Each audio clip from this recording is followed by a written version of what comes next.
Scott was next to me and the other guy with the hat that was the Marine. And they hit him just a couple of minutes after we were all standing there. You know what I'm saying? Because we was there, it was going down. They shot 3 tear gas things. Boom!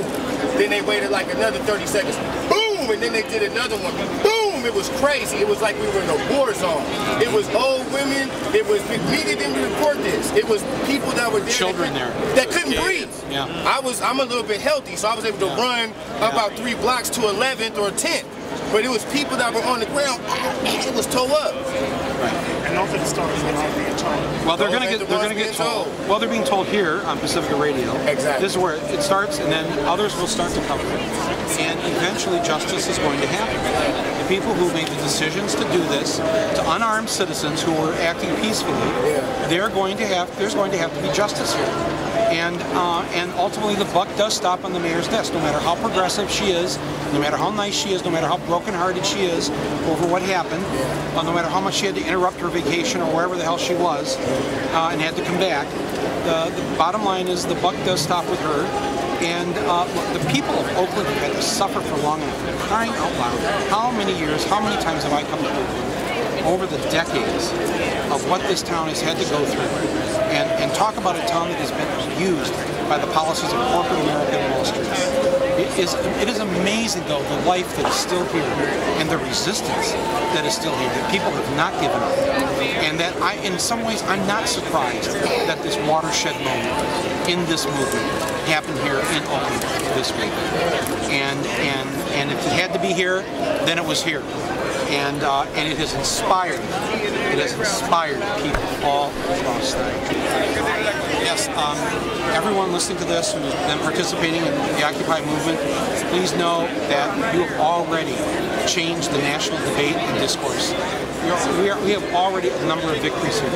You have killed apathy across the country. You have removed despair from people's hearts. So many people sitting at home thinking they were all alone. What can I do? I live in Dubuque. What can I do? I live in Boise. I live in Salt Lake. I live in Grass Valley, California. What can I do? What can I do? I can't do anything. So I'll just sit here and sofa. Well, ain't no sitting anymore. No more sofa. People's ears are wide open, as are their eyes, and they are participating. This is going to grow. And you, Dennis, me, we don't really have to do anything. You don't have to. Nobody really has to do anything. We just have to just watch it happen. These seeds have been planted by the abuse of corporate America on its own people, and it is just sprouting now. And there is no way to stop them.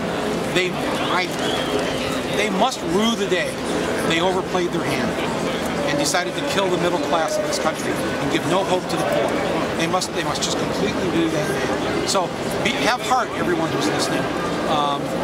This is a movement already with a number of victories, and there's only going to be more to come because this thing is going to blossom throughout the winter. This wasn't organized. And it's so counterintuitive that out of disorganization came already one of the best movements I've seen in my lifetime. With no structure, no discipline, no organization. And I'm saying that, I mean, I'm not like an anarchist or anything, but there is something that it does of it.